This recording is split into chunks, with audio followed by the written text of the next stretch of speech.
The date of today is an important date. And the reason that's important is just yesterday at Davos, Switzerland, the IMF stood up and said the world economy is hitting into the worst economic headwinds since World War II, the worst. And that's why it could be bad news, but depending on how you look at it, it could be very good news. This is about as macro an environment as I've ever seen. And I think most people's read on it is probably wrong right now. I'm going to take you through a history lesson, Good. And then we'll get to today. That's and macro. I'll tell you why I'm concerned. Yeah. So why World War II? World War II was a fascinating period because, like COVID, the entire world had basically been stuck at home or been on battlefields.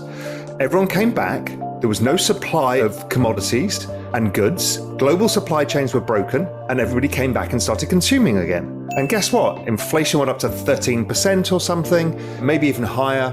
And that period was fascinating because interest rates went up, and the first thing that happened was the economy went straight back into recession and inflation went negative. Because it was a massive tightening of monetary conditions. You raised the cost of goods on people and didn't raise their salaries enough. People couldn't get the goods that they wanted, exactly like now, and everything collapsed. So we went back into recession, and then eventually some better times. And I'll come back into the 1940s and 50s because I think it's a really important parallel that most people misunderstand. The next time we saw anything remotely like this was 1974. A lot of people tell you it's the 70s again, inflation. Well, the inflation episode we had in the late 70s was driven by demographics. That was the baby boomers entering the workforce all at the same time. It was the largest demand shock the world had ever seen. And we had a supply shock of this oil crisis of the Arab oil embargo. That's not repeating now. What is actually more similar is 1974. 1974 was the Arab oil embargo. The price of oil tripled and interest rates went up, inflation shot up, and the immediate effect was the economy went down the toilet. Almost do not pass go. The stock market fell 50%, and the ISM survey, which is a good guide to the business cycle, anytime it crosses below 50, suggests the economy is getting weak. A recession comes at about 47. It hit 30, which was the lowest in all history. And it happened in a space of 4 months, based on exactly the same kind of setup we've got now. So you're saying that the 70s are now pretty close? Yes, and inflation fell in 1974 afterwards. People are still thinking inflation goes on forever. It did not, and it did not in the 1940s either. Then the next one up is 1984. We saw an issue where global trade, there was a huge amount of trade disputes. The dollar was pretty strong, like it is now. Interest rates were going up and inflation was high. And everybody was fearing, looking back and saying, oh, we don't want the early 80s, late 70s again, the inflation. So Volcker was tightening rates too much and the economy collapsed. It didn't go to recession because the Fed quickly started cutting rates, but the dollar went up a lot more and created a lot more problems. We ended up with the Plaza Accord in 1985 when everybody had to stop the dollar going up from destroying the global economy.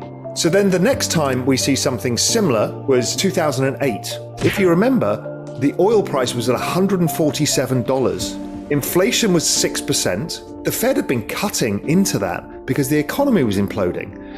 2018, exactly the same. Oil prices high, inflation high, the Fed were hiking rates, trying to tighten the balance sheet, and what happened is the economy rolled over really quickly again. Okay, so what's going on here? Why does this phenomena keep happening? Everyone extrapolates inflation out forever. What actually happens is that consumption falls because we've tightened monetary conditions. So tightening monetary conditions to ordinary people means the cost of your mortgage has gone up at the fastest pace in history. Over a 1-year period, mortgage rates have never risen this fast. So any money you borrowed has suddenly got much more expensive. Your wages haven't kept up with the cost of just basic services like food. So you're actually feeling poorer. So you can't consume as much, and you start not consuming other things. People overextended on housing because they rushed into housing in 2020 and 2021, and the rates have gone up for them. Also, just the rise in things like the cost of oil has meant that, gas prices, all of this stuff, and then the rise in the dollar, which is a monetary tightening. All of these things get together would suggest that the ISM is going back to 30, which is as it was in 1974, which is a terrifying fall. And it's suggesting that if we're not careful, we could have a very sharp nasty recession, meaning kind of a negative 5% GDP recession. It might be short, depending what the Fed does, and we'll come on to that in a bit. So we've got the setup that we've seen many times in the past. We've got the forward-looking indicators, this monetary tightening, suggesting we've got some real pain to come. Then the anecdotal evidence, we're seeing all the tech companies who were bulletproof laying off staff and giving earnings warnings because everybody can't raise prices enough, so their margins are falling and people have overextended. Amazon said, we've hired too many people. They're one of the biggest employers in the United States. Okay, this is not good. But the answer to higher prices is higher prices. And that's what's happened. And everybody's looking around themselves saying, well, what's going to break? When stuff like this happens, the market goes down, something's going to break. We're looking, what bank is it? What hedge fund is it? The actual answer is, it's the economy. The economy has just broken. And the Fed are going to have to pivot. And that's what the IMF is saying in Davos yesterday. They're saying, and it's dead right, the monetary conditions that we've imposed on corporates and people is the biggest tightening in all history. We've also got China slowing down very fast because the lockdowns, but also they've been in recession, and Europe with a war and having to deal with this energy transition. So we've got no leg of global growth here. Oh. Now, the question is, how bad does this get? Let's talk some scenarios. When people use the word recession, that means 2 back-to-back quarters of negative growth. That's the technical definition of a recession. To you and me, I think it means a loss of jobs and a loss in your net worth because it's the falling of asset prices that comes with a recession. What's the possibility of sliding to a depression? So depression, I would suggest, is a much longer, more extended period. I don't think that can happen right now. Now, I don't say that with certainty. I never do. Talking probabilities. The reason being is there's one piece of magic, the Fed balance sheet.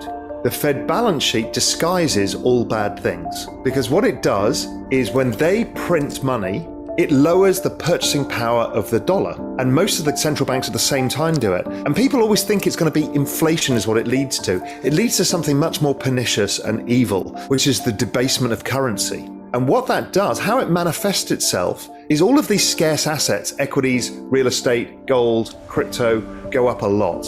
But all they're doing is reflecting the devaluation of the fiat currency itself. So that optically can change everything because suddenly all of these things go up, everybody feels okay, and it changes the outcome. People are still worse off generally, but it's a trick. And so I think that trick gets played again pretty soon. This time I think the trick gets played in a different way, which was the other genie that came out of the bottle in 2020, which the Europeans are doing now, some states in the US are doing, Japan is doing, India is doing, which is direct transfer payments to individuals. When I heard you talking about that, Raul, I thought you went to the dark side, man.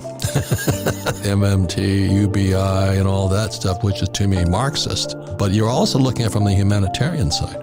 Regardless of what our political or economic views are, this is what is going to happen. So we have to judge it with that lens, not how we would like it to be, but what it will be and what the probabilities are. I look at the emptying office spaces because people are not going back to work. I mean, this is not an ordinary recession. Apple says they're not going to go back to work. All the office buildings empty, and residential real estate depends upon jobs.